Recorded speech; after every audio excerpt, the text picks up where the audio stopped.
Olá, pessoal, estamos aqui para mais uma atividade microaula do nosso curso avançado de avaliação econômica de projetos sociais e políticas públicas da Fundação Itaú Social.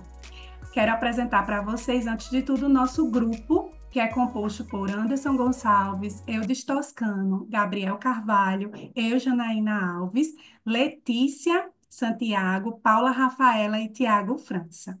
E eu quero apresentar para vocês um pouco desse nosso tema. Vamos lá? E a pergunta que eu quero fazer para você é: o que é econometria? O que vem à sua cabeça, à sua mente, quando eu falo esse nome? Será que você se sente assim, num quarto escuro, nessa imagem escura, sem ver nada claramente? O que você vê? Alguns podem dizer, lá ao fundo eu estou vendo ali uns olhinhos brilhantes.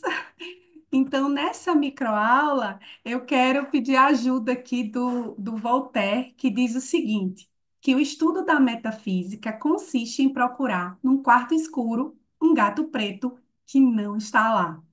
Fazendo um paralelo aqui com o economista Peter Kennedy, que diz o seguinte: a busca da verdade pelos economistas tem, ao longo dos anos, dado a origem à visão de que os economistas são pessoas que procuram, em um quarto escuro, um gato preto. E os econometristas são frequentemente acusados de achar um.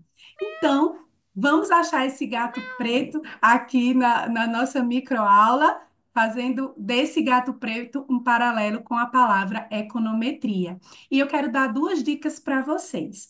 A econometria é uma ferramenta muito usada pelos economistas e ela pode te ajudar a entender relações do nosso cotidiano, como a percentual de votos de um candidato e os gastos com campanha, os salários e os anos de escolaridade, e tantas outras relações que a gente desejaria estudar na economia. Então, vou chamar aqui o meu amigo Eudes para nos ajudar a desvendar esse mistério. Obrigado, Janaína. Vamos continuando, pessoal, com essa nossa busca pelo gato preto que os economistas tentam encontrar e os econometristas dizem que de fato encontram. E vamos imaginar um detetive. Temos aí todos os apetrechos que um detetive pode usar. E a pergunta que eu faço é: qual instrumento ele usa para encontrar e examinar detalhadamente uma pista? O que é que vocês acham? Poderia ser um óculos. De fato, os óculos aumentam a percepção sobre um objeto e podem ajudar quem tem uma dificuldade, um problema de visão. Ou seria uma luneta, ou um instrumento mais apropriado para observar um objeto de uma forma mais criteriosa? Ou talvez um outro objeto que os detetives utilizam, um cachimbo, que nesse caso eu acredito que não ajudaria, mais atrapalharia pela fumaça. Pois bem, na economia, nós também temos alguns mistérios que precisam ser descobertos para que as relações façam sentido e a gente possa progredir. Como a gente pode descobrir esses mistérios, ou melhor, essas relações na economia? Como a gente pode descobrir o que faz os preços subirem, que realmente melhora a educação? E como a gente pode prever crises financeiras, né? Que relações promovem esses estados de coisa? É, como encontrar as pistas para essas questões? Então, fazendo uma relação com o nosso amigo inspetor Clouseau, o nosso detetive, usando a econometria, a gente tem a possibilidade de utilizar essa ciência como uma lupa, e aí nós, economistas, podemos utilizá-la para possibilitar exame de números, dados, padrões e, enfim, descobrir as relações escondidas ou os mistérios escondidos na economia. Uma tradução clássica, uma definição clássica da econometria, é, vem com essa a colocação de Ragnar Frisch. A econometria é uma disciplina que visa estudar a aplicação da matemática e dos métodos estatísticos à análise dos dados econômicos. Um caso interessante, onde a gente pode ver essa investigação de uma relação que porventura esteja escondida num processo econômico, tem a ver com um caso clássico estudado na Europa há um certo tempo, e intitulado o caso clássico das cegonhas e dos bebês. Esse caso vem relacionado ao resultado de pesquisas que mostraram que, em certas regiões rurais da Europa, quanto mais cegonhas eram observadas em uma área, maior era o número de nascimentos registrados. A pergunta que surgia, e é claro com a finalidade de entender esse crescimento populacional, é a seguinte: será que as cegonhas trazem os bebês?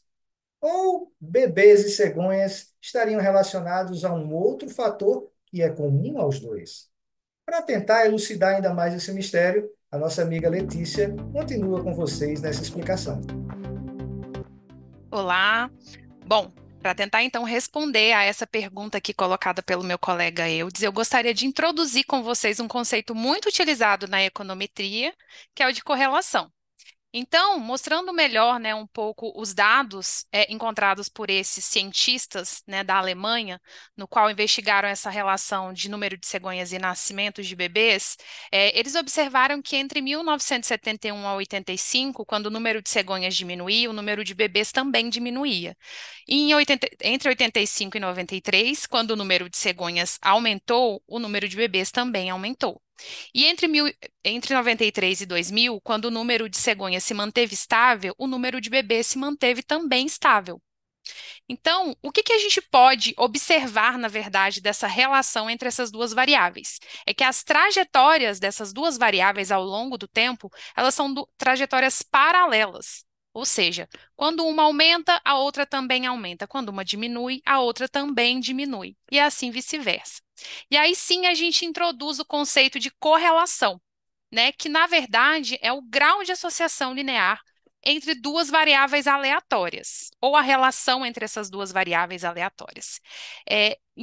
Uma questão que é muito importante, né, relacionado ao conceito de correlação, é que não há uma distinção entre qual variável você chama de x ou qual você chama de y. Ou seja, qual que seria a variável dependente e a independente, qual que seria a variável que causa a outra variável, né? Então, a gente pode imaginar que essas duas variáveis elas têm uma relação que não depende necessariamente uma da outra. Apenas a gente pode afirmar que elas são relacionadas.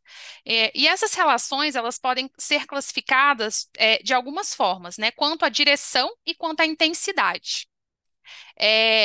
A gente pode utilizar, por exemplo, para a gente verificar a direção, um gráfico de dispersão, no qual a gente plota os dados dessas duas variáveis e a gente observa, então, qual que seria a direção desses dados e quão próximos esses dados estão.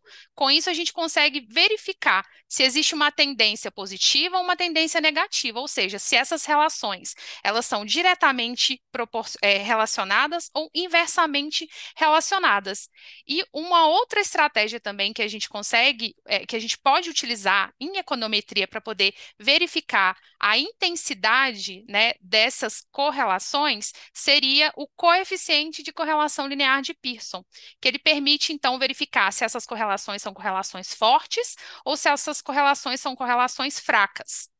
E também se elas são positivas ou negativas. Então, nós temos essas duas estratégias para a gente poder, então, entender melhor e visualizar e mensurar essa correlação que existe entre as variáveis. Então, né, introduzindo aí o conceito de correlação, o que que a gente pode inferir sobre a pergunta feita pelo Eudes inicialmente, né? Que, na verdade, o que existe entre o nascimento de bebês e o número de cegonhas é uma relação, ou seja, essas duas variáveis, elas são correlacionadas, mas a gente não pode afirmar que mais cegonhas causam mais bebês. Esse já é um outro conceito que agora vai ser introduzido pelo meu colega Gabriel, que é o conceito de causalidade. Obrigado, Letícia. Então, como a gente viu ao longo da apresentação dos meus colegas, a causalidade, correlação e causalidade são coisas diferentes. Inclusive, correlação não implica em causalidade, ou seja, não é porque x e y acontecem juntos que x causou y. Isso pode ser apenas coincidência ou então ter outros fatores envolvidos. Afinal, o que é causalidade? Basicamente, na econometria, queremos descobrir se uma coisa realmente causa a outra. Isso seria causalidade. No nosso exemplo de cegonha e de número de bebês, será que o número de cegonhas aumenta o número de nascimentos? Ou existem outros fatores por trás desse número? De uma maneira mais técnica, a econometria vai fornecer ferramentas para que a gente tente separar causa e efeito das variáveis.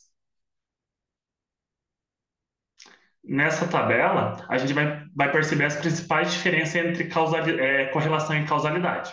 Então, correlação positiva é quando duas coisas acontecem juntas, mas não necessariamente causa a outra, como, por exemplo, mais cegonhas e mais bebês. Já na causalidade, é, uma variável faz a outra acontecer. Vamos usar um exemplo simples, mas ajuda na compreensão. Colocar o pão na torradeira faz o pão ficar torrado. Ou seja, colocar o pão na torradeira causa o pão torrado.